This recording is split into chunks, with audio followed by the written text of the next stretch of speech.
do have to bring in talent. When Well, a we have country plenty of talented people no, you here. don't. MAGA base meltdown. Trump just told Americans, you don't have talent in viral interview.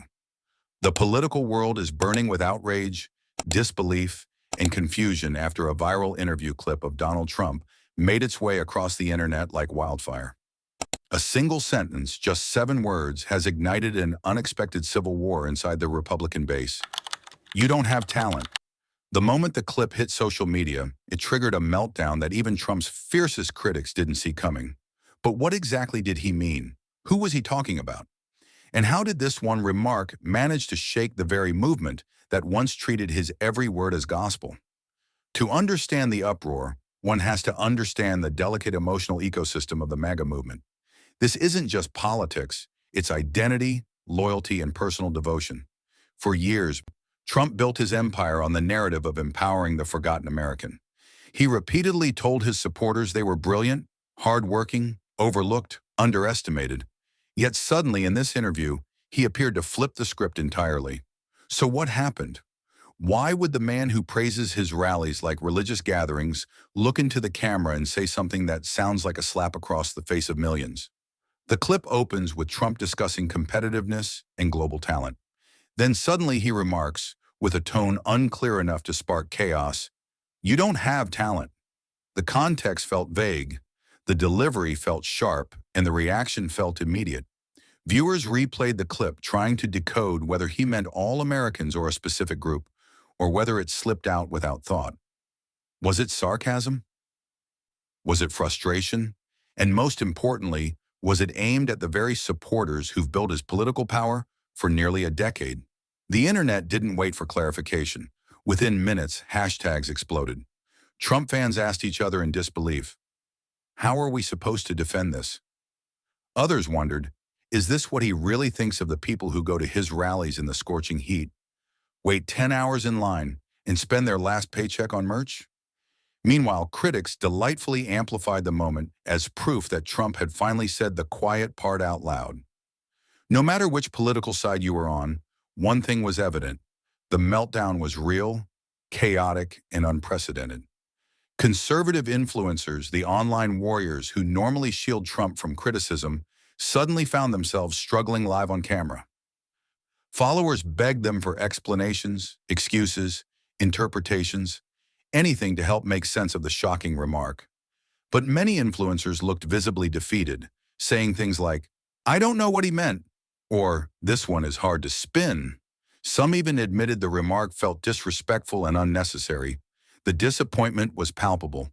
For the first time in a long time, cracks were showing in a fortress that once appeared unshakable. The political implications grew deeper with each passing hour. Trump's opponents framed the moment as a revelation of his true elitism. They argued that a billionaire who has spent his life in luxury might never have genuinely understood the struggles of the working-class Americans he claims to represent. The question quickly spread. If Trump believes Americans lack talent, how does he view the factory workers, truck drivers, single parents, veterans, and small business owners who have given him unwavering support? But the more uncomfortable question lingered beneath the surface. One no MAGA loyalist wanted to ask but couldn't avoid. Is the movement beginning to fracture? Was this a turning point? Could one careless line undo years of political loyalty, emotional investment, and ideological bonding?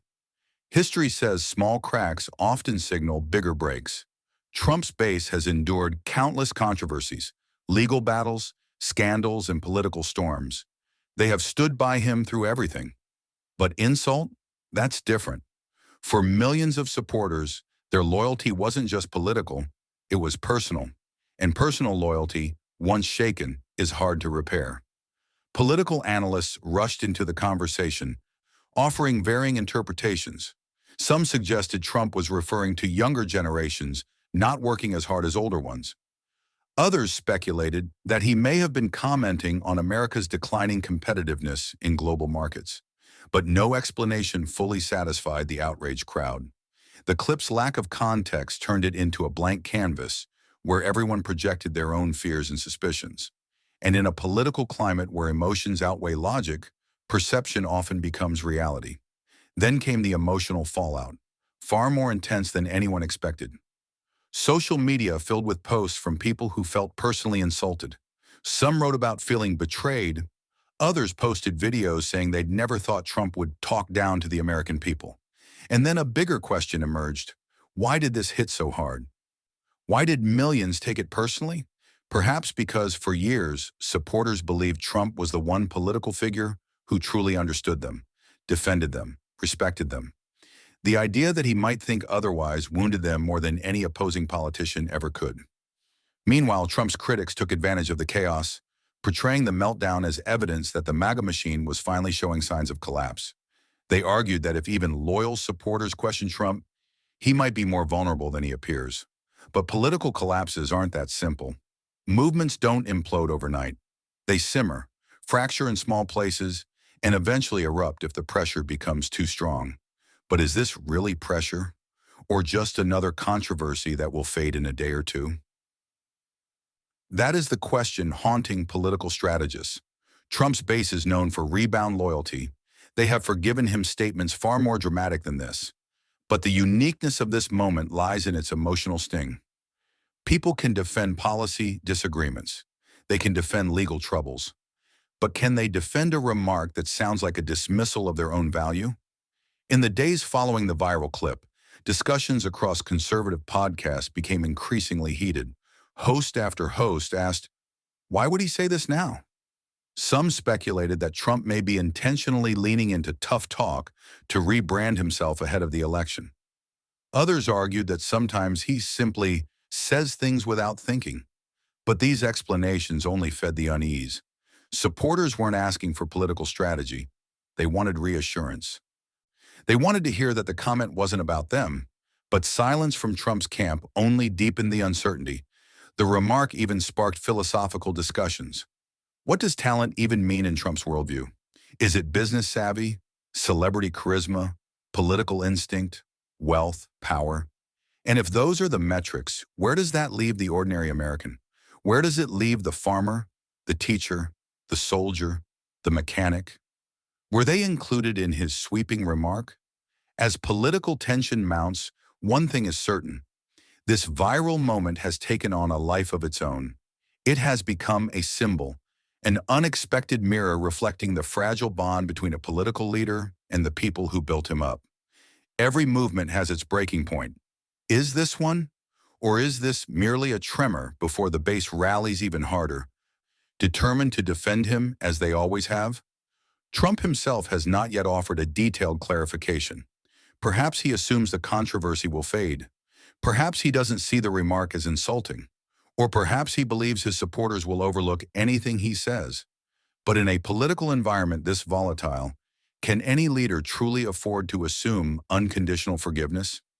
The most fascinating element of this meltdown is not the remark itself, but the emotional psychology behind the reaction. People who feel ignored by institutions, disrespected by elites, and mocked by media found validation in Trump. They believed he saw them as capable, important, and worthy of attention. So the idea that he might think they have no talent hits deeper than policy disagreements. It touches identity. It wounds pride. And political pride is among the hardest things to repair. Still, the movement remains unpredictable. There are those already minimizing the controversy, insisting that critics are overreacting. There are those doubling down on their loyalty, insisting they will support Trump no matter what. And there are those quietly stepping back, wondering if this was the moment their hero finally disappointed them. As analysts continue to dissect the interview, a bigger question looms over the political landscape. How will this moment shape the next chapter of the political war? Will it weaken Trump, harden his supporters, push undecided voters away? Or will it simply become another viral controversy buried beneath tomorrow's breaking news? For now, America watches, waits, and debates. A single sentence has forced millions to reconsider their assumptions. A single remark has exposed cracks and tensions long hidden beneath the surface.